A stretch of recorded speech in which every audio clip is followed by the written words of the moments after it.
ሰላማችሁ ይብዛ የተወደዳችሁ የጄኤምኤም ቴሌቪዥን ተመልካቾቻችን ከጄኤምኤም ቴሌቪዥን መረጃው ወደናንተ የምናደርስበት ሰዓት ላይ ነው የምንገኘው። መረጃዎቹን ምነግራችሁ ደግሞ ኔሊያ ሳሙኤል ላይ በመጀመሪያ ማረስተ ዜና የኢትዮጵያ ወንጌል አማኞች አብያተ ክርስቲያናት ካውንስል በጅማ ዞን ጋቲራ መካነ ኢየሱስ ቤተክርስቲያን ላይ የደረሰውን ጥቃት በማስመልከት አስቸኳይ መልእክት ለሚመለከታቸው የመንግስት አካላት አስተላለፈ። መልካም የክርስቶስ ቤተክርስቲያን 250 ለሚሆኑ ለምስራቅ ሐረርጌ ተፈናቃይ ወገኖች የአይነት ድጋፍ ማድረጓ ተነገረ።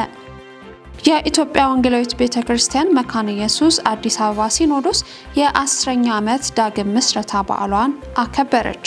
ከውጭ ትራምፕ የአሜሪካ ድምጽ ሬዲዮ ቪኦኤ ለመዝጋት እንቅስቃሴ ጀመሩ። እንድትከታተሉ እያጋበዝኩ ዝርዝር መረጃዎችን ነግራችኋለሁ።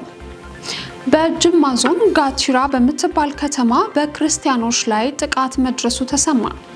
የካቲት 4 2017 ሐሙስ ሌሊት 9 ሰዓት በጅማ ጋቲራ ከተማ የመካነ ኢየሱስ ቤተክርስቲያን የአምልኮ ስፍራና የምእመናን ቤቶች ላይ ጥቃት የተፈጸመ ሲሆን ጥቃት አድራሾቹ የተደራጁ ሰዎች መሆናቸውን ቤተክርስቲያኗ ይፋዊ በሆነ የፌስቡክ ገጿ አሳውቃለች። ቤተክርስቲያኗ የኦሮሚያ ክልል መንግስት የጅማ ዞን አስተዳደርና የጋቲራ ከተማ አስተዳደር ይህንን ድርጊት ምርመራ አድርገው መልስ እንዲሰጡ የጠየቀች ሲሆን ምእመናንም አጥብቀው እንዲጸልዩ አሳስባለች። በተመሳሳይ ዜና የኢትዮጵያ ወንጌል አማኞች አብያተ ክርስቲያናት ካውንስል በቤተ ክርስቲያኗ ላይ የደረሰውን ይህንን ጥቃት በማስመልከት አስቸኳይ መልእክት ለሚመለከታቸው የመንግስት አካላት አስተላልፈዋል። የኢትዮጵያ ወንጌል አማኞች አብያተ ክርስቲያናት ካውንስል መስራች አባል የሆነችው የኢትዮጵያ ወንጌላዊት ቤተክርስቲያን መካነ ኢየሱስ መዋቅር ስር በጅማ ዞን ሰጠማ ወረዳ ጋቲራ ከተማ የምትገኘው ማህበረ ምእመናን ላይ ለእምነቱ ጭፍን ጥላቻ ባላቸው አካላት በሰውና በንብረት ላይ ከፍተኛ ጉዳት መድረሱ ተገልጿል። በመሆኑም መንግስት እነዚህን ግለሰቦች ለህግ በማቅረብ አስፈላጊውን ቅጣት በመስጠት ያፈረሱትን የጸሎት ቤት በአስገዳጅነት እንዲሰሩ በማድረግና ጭፍን ሃይማኖታዊ ጥላቻቸውን በአማኞች ህይወት ላይ ተግባራዊ ባደረጉ አካላት ላይ አስተማሪ እርምጃ ወስዶ ለህዝብ ይፋ እንዲደረግ እንጠይቃለን ብለዋል። በተያያዘ መረጃ የካቲት 4 2017 ዓ.ም የጥቃት ሰለባ በሆነችው በጋትራ መካነ ኢየሱስ ቤተክርስቲያን መደበኛው የእሁድ አምልኮ ፕሮግራም በፈራረሰው የቤተክርስቲያኒቱ አዳራሽ መካሄዱ ተገልጿል። በመደበኛው የእሁድ አምልኮ በጋትራ መካነ ኢየሱስ ማህበረ ምእመናን ቀጥሎ የተካሄደ ሲሆን በስፍራውም የጅማ ቤቴል ሲኖዶስ መሪዎች ተገኝተው ምእመናኑን ጎብኝተው አማኞችን አበረታተዋል። ስለ ማህበሩ ምእመናንና ጉዳት ስለደረሰባቸው ቤተሰቦች ጸሎት እንዲደረግም አሳስበዋል። የኢትዮጵያ ወንጌላዊት ቤተክርስቲያን መካነ ኢየሱስ አዲስ አበባ ሲኖዶስ 10ኛ ዓመት ዳግም ምስረታ በዓሏን አከበረች። ዳንኤል አንተነ ዝርዝር መረጃውን ይነግረናል። መክፈቻውን በአንድነት ጸሎትና ዝማሬ ያደረገው የአዲስ አበባ ሲኖዶስ 10ኛ ዓመት የዳግም ምስረታ መርሃ ግብር ላይ በርካታ ቄሶች፣ አገልጋዮችና የሃይማኖት አባቶችን በዕለቱ ተገኝተዋል። በፕሮግራሙ ሲኖዶሱ የተመሰረተበት 10ኛ ዓመት ክብረ በዓልም በኮልፌ መካነ ኢየሱስ ቤተክርስቲያን የተካሄደም ሲሆን በዕለቱም በዘማሪያን የአምልኮና ምስጋና ጊዜም ተደርጓል። በአዲስ አበባ ምስረታውን ያደረገው ሲኖዶሱ ከወንጌል ተደራሽነት ጋር በተያያዘም ይበልጥ መስራት እንደሚያስፈልግም በዕለቱ ተወስቷል። የአዲስ አበባ ሲኖዶስ ሲመሰረት ወንጌል አገልግሎትን ለማጠናከርና በሁሉም ስፍራ ወንጌልን ተደራሽ ለማድረግ በማሰብ መሆኑንም የኢትዮጵያ ወንጌላዊት ቤተክርስቲያን መካነ ኢየሱስ ፕሬዝዳንት የሆኑት ቄስ ዶክተር ዮናስ ይገዙም ተናግረዋል። አመሰግናለሁኝ። እንግዲህ የአዲስ አበባ ሲኖዶስ ዛሬ 10ኛ ዓመቱን ያከብራል የሚባለው በሌላ መልክ በልዩ ሁኔታ በአዲስ አበባ ላይ እያተኮረ ወንጌል የሚያገለግል ሲኖዶስ እንዲሆን ታስቦ ነው እንጂ እዚህ አካባቢ በተለይ ማህበራነ ምእመናኑ አገልግሎታቸው አንዳንዶቹ ከ100 ዓመት በላይ ያስቆጠረ ነው። ለምሳሌ አዲስ አበባ መካነ ኢየሱስን ብንመለከት አገልግሎታቸው የ125 ዓመት እድሜ ያለው ነው። እንግዲህ አዲስ አበባ ሲኖዶስ ተብሎ ቀደም ሲል የሚታወቀው የነበረው የከተማውንም የገጠሩንም አንድ ላይ ያዘ ነበር።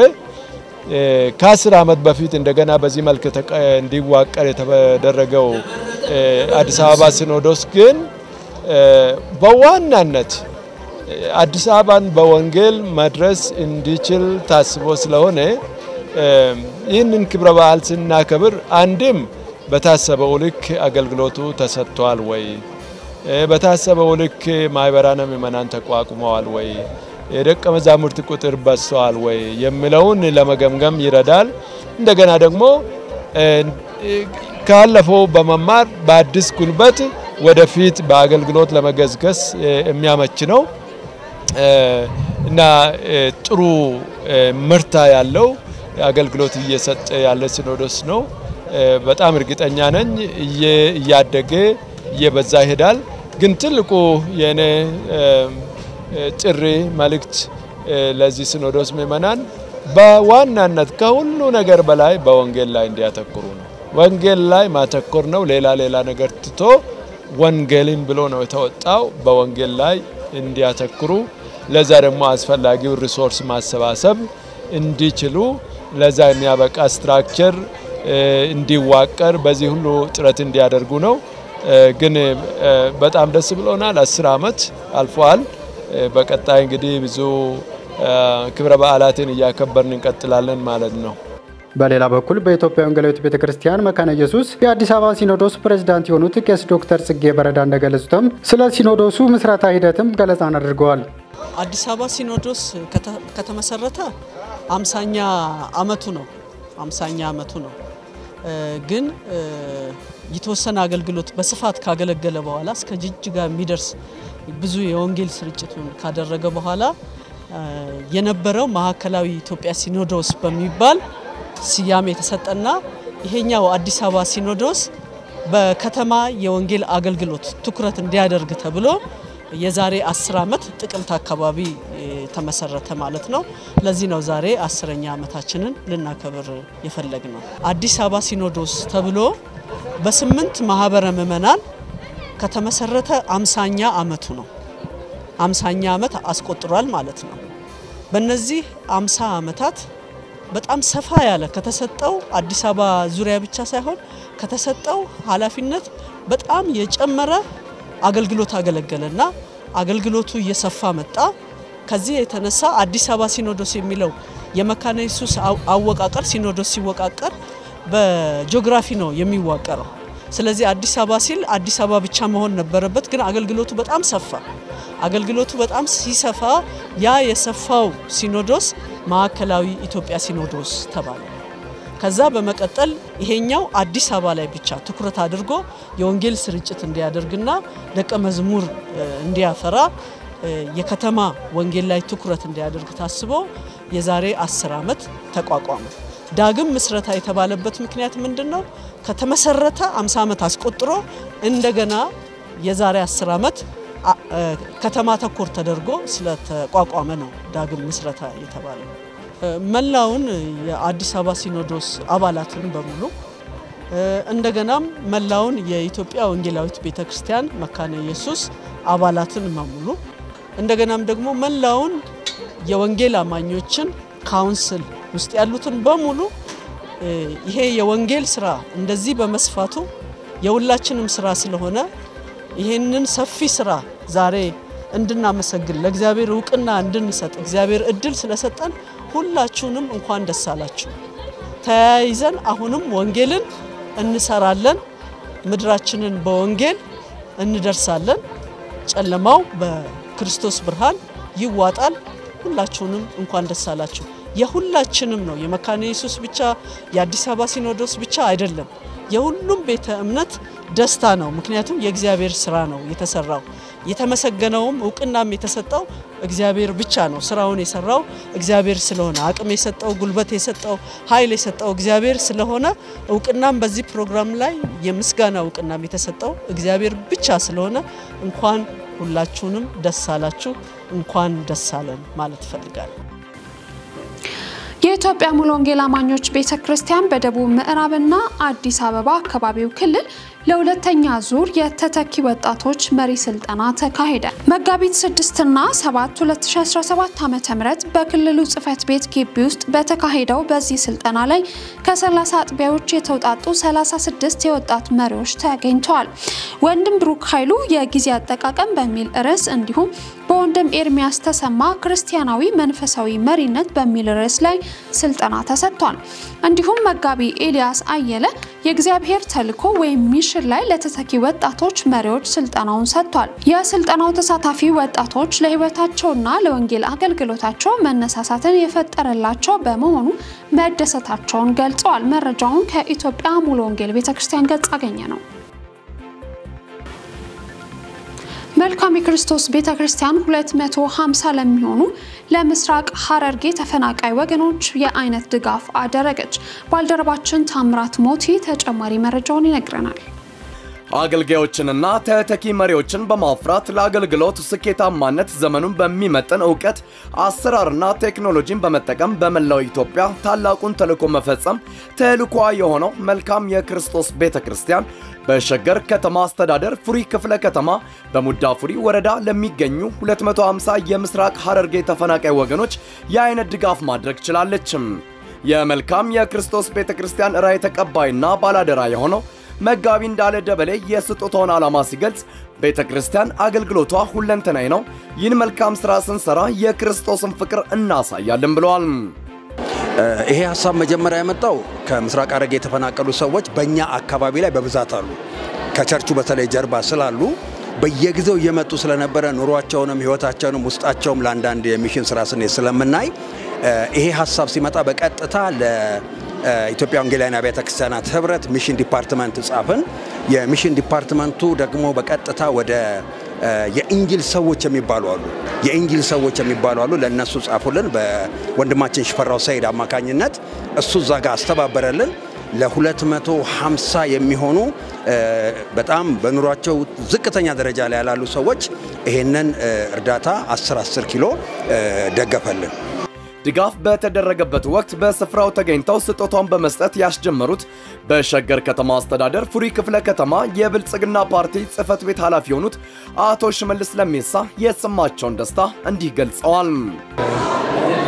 በመጀመሪያ ይህ ስራ በጣም እግዚአብሔርም በእግዚአብሔር ፊትም በሰውም ተቀባይነት ያለው በጎ ስራ ነው። እግዚአብሔር ፍለፊትም በሰው ዘንድም ደግሞ ተወዳጅነት የሚያገኝ ስራ ነው። ከሁሉም በላይ እናንተ እንደ ሃይማኖት ተቋም ይህን ስራ የራሳችን ድርሻ መውጣት አለብን ብላችሁ ተቀብላችሁ ተርፋችሁ አይደለም እርግጠኛ ነኝ ወይ ሰው አተባብራችሁ ነው ወይ ካላችሁ ለዚህ ለተቸገሩ ሰዎች መሆን አለባት ብላችሁ ነው ያደረጋችሁት። ከምንም በላይ እኔ በጣም ታላቅ ክብር ነው ያለኝ ለእናንተ ድርጅት እንደዚህ አይነት ስራ ላይ በመሳተፋችሁ ማለት ነው። በቀጣይነት ይሄን ስራ ላይ እንደዚህ አይነት ስራ ሲሰራ ከምንም በላይ ትናንትና ከህብረተሰባችን ጋር እንደ አገራችን ዜጋ የቆየ ባህል ነው። አንድ ሰው ሲቸገር አንድ ሰው ካለው ተካፍሎ መተጋገዝ ባህላችን ነበር። ይሁን እንጂ ሞር ይሄ ባህል ማደግ ወደ ቦታው መመለስ ሰው መተጋገዝ እንዳለበት በኦሮሚያ ብሔራዊ ክልላዊ መንግስት መመሪያና ደንብ ወጥቶበት በጎ አድራጎት ተብሎ የሚሰራ ስራ ነው። እንደዚህ አይነት ስራ ለመስራት ሰው መሆን ብቻ በቂ ነው። በስፍራው ከአይቲኤም ሚኒስትሪ የተገኙት አገልጋይ በቀለም የቤተክርስቲያን አገልግሎት የተቸገሩትን በመርዳት ሲታጀብ እጅጉን ደስ ያሰኛልም ብለዋል። ከአገልግሎታችን አንዱ ክፍል ነው። በክርስቶስ ሰዎችን ሁሉ በወንጌል ስንደርስ ሁለንተናዊ አገልግሎት ማገልገል አለብን። አገልግሎታችን ሆሊስቲክ መሆን አለበት። ሁሉንም የሚያሟላ መንፈሳዊ ብቻ ሳይሆን የሰውን ሁለንተና አገልግሎት እንደምታዩት በዚህ ዛሬ ድጋፍ የሚያገኙ ሰዎች በጣም በኑሮ የተቸገሩ በጣም በብዙ ፈተና በኑሮ የተቸገሩ ሰዎች ስለሆኑ እነሱ ድጋፍ ማድረጉ እጅጉን ስለሚያስፈልግ ካለን ነገር እኛ በልተን እኛ ብቻ ያለንን ለብቻችንን ከምንቆርስ በተለይ በዚህ በበዓላት ጊዜ ለነዚህ ወገኖቻችን ካለን ነገር እንድንተርፍ ለነሱ ድጋፍ ለማድረግና እነሱ ለማበረታታት አለን እንደ ወገን አለንላችሁ ለማለት ነው እንደ ወንጌል ወይም ደግሞ እንደ እግዚአብሔር መንግስት አገልጋይ። በመጨረሻም ለ250 ወገኖች የአይነት ድጋፍ የተደረገ ሲሆን ተጠቃሚዎቹም መልካም የክርስቶስ ቤተክርስቲያንን ያመሰገኑ ሲሆን ፓስተር እንዳለ ደበሌ ለቤተክርስቲያን መልእክታቸውንና ድጋፉ ላይ አስተዋጽኦ ያደረጉትን አካላት እንዲህ አመስግነዋል።